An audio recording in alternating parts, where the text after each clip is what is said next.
Our next panelist has represented California's 30th Senate District since 2014. She chairs the Committee on Budget and Fiscal Review. During her 6 years in the legislature, Senator Holly Mitchell has obtained passage of law of more than 50 bills. Her legislation seeks to improve human services, expand access to health care, secure women's reproductive rights, protect the environment and the trafficking of minors, defend the civil rights of minorities and the undocumented, and above all, reduce the numbers of children growing up in poverty. She is a true badass and hopefully a next governor of the state of California, Senator Holly Mitchell.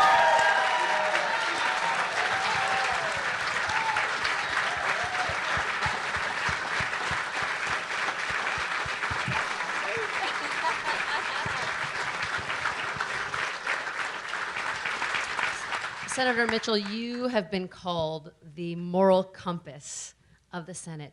What are the most pressing issues of concern for you in this state right now? And which communities do you believe are at the greatest threat? All of us. All of us.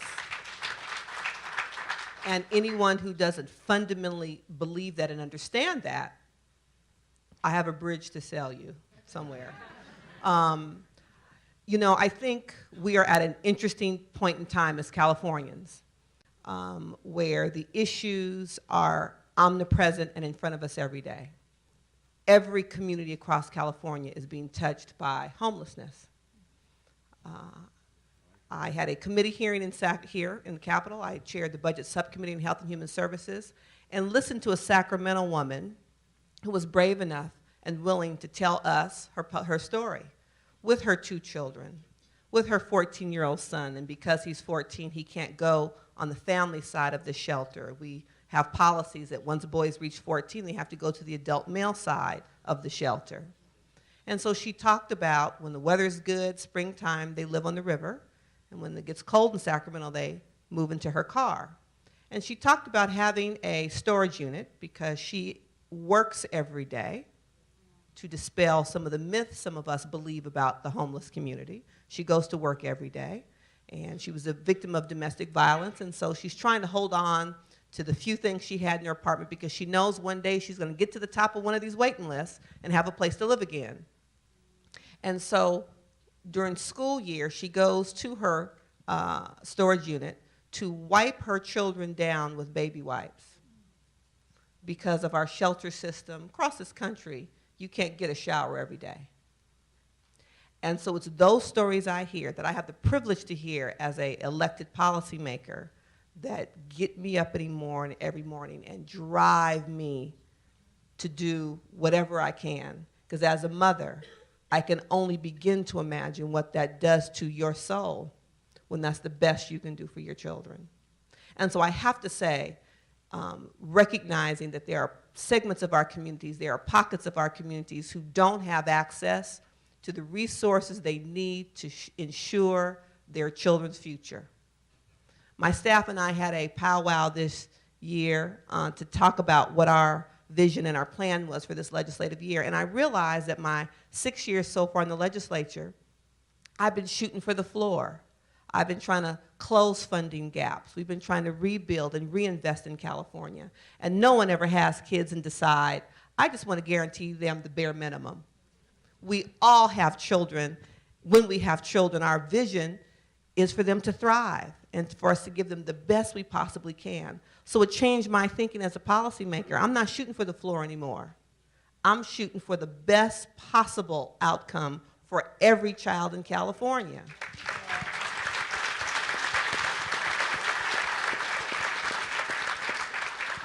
And so I think all of us have to put our collective brain power and energy together to figure out how we make that happen, because successful children in California is our top product, is our top commodity.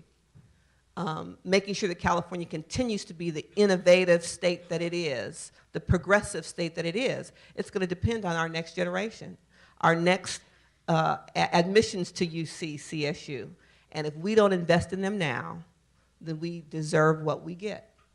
And so I think the critical issue is making sure that all children have the resources and support they need to thrive. Senator Mitchell, I want to see if you can kind of give us a window into the political system for a sec. Because I mentioned you've been considered the moral compass of the Senate, and you voted against your party on a number of occasions if you felt that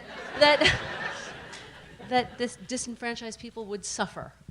How hard is that to do, given how important party loyalty is?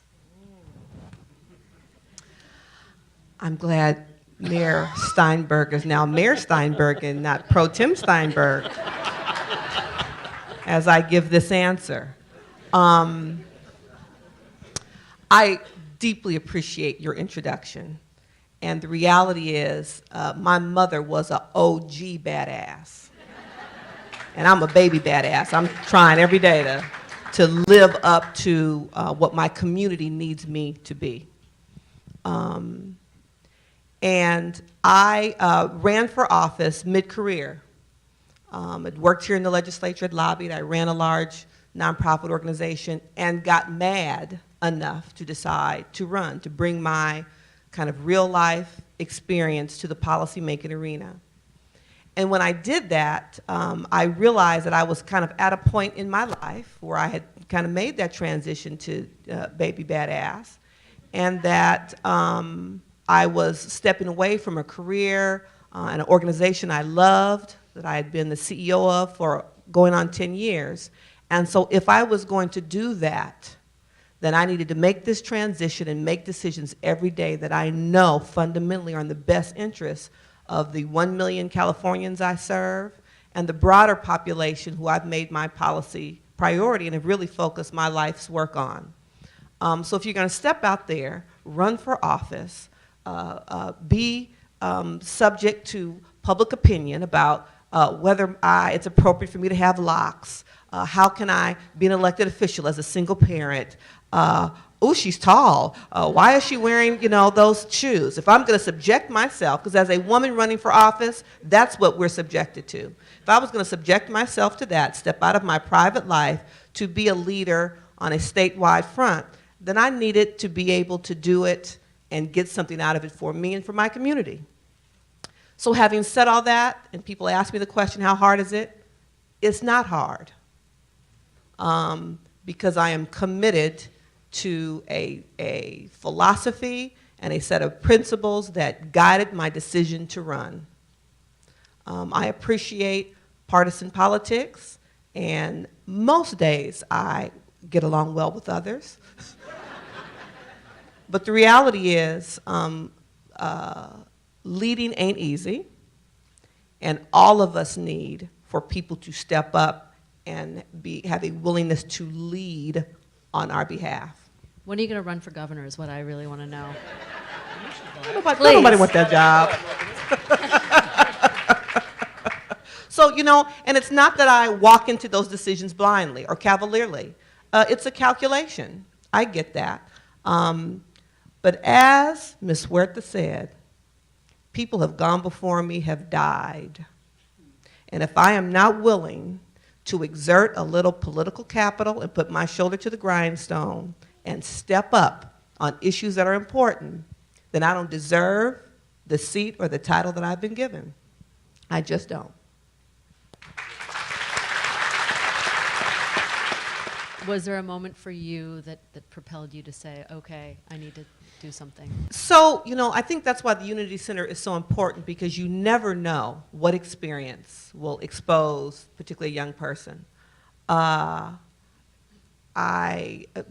In search of affordable housing, my family moved from LA to Riverside my 8th grade year. And I remember my mother reading in the Riverside Press Enterprise that the Riverside Big Public Library was going to show Birth of a Nation. And it had been touched up and updated and, fixed. And she said, well, we're going to go. I was like, I have to go where with you and why? 8th grade, you know how it is. And we walked in, and we were the only people of color in an auditorium of about 300 people. And we sat up toward the front. And about midway through, she said, get up, we're leaving. And we turned around, and it really was like a theatrical moment. we walked down the middle aisle of this theater with the image, so we walked in the middle of the projector. And these two black women walking out of Birth of a Nation. And at 14, I thought, it occurred to me that whoever you are and wherever you are, you can choose to lead and set an example. Fast forward a couple of years, I'm in high school in Riverside, and the Klan rides on our campus. And they leaflet the campus while we're on in class. You get out of class, you see the leaflets, and what do high school kids do? We fight. Fights break out. The only student that was going to be expelled was African American. My mother goes, organizes, folks show up at the school board meeting to talk about why this one particular student, when fights broke out campus-wide, was not going to be the only one expelled if there was going to be some expulsions. Again, it taught me that wherever you are, whether you know the person, whether there's a direct connection, we have a responsibility and an obligation to be an advocate when you see bias and justice being violated. And so when I'm glad you asked the question, because it forced me to go back and really recognize that those were two very powerful moments in my life that have left lifelong impression on me, that I think really have guided and dictated who I've become, the kind of woman I am, and the kind of parent I am. And again, why places like the Unity Center are so important to create opportunities, perhaps when you least expect it, for learning and exposure and thought. Yep.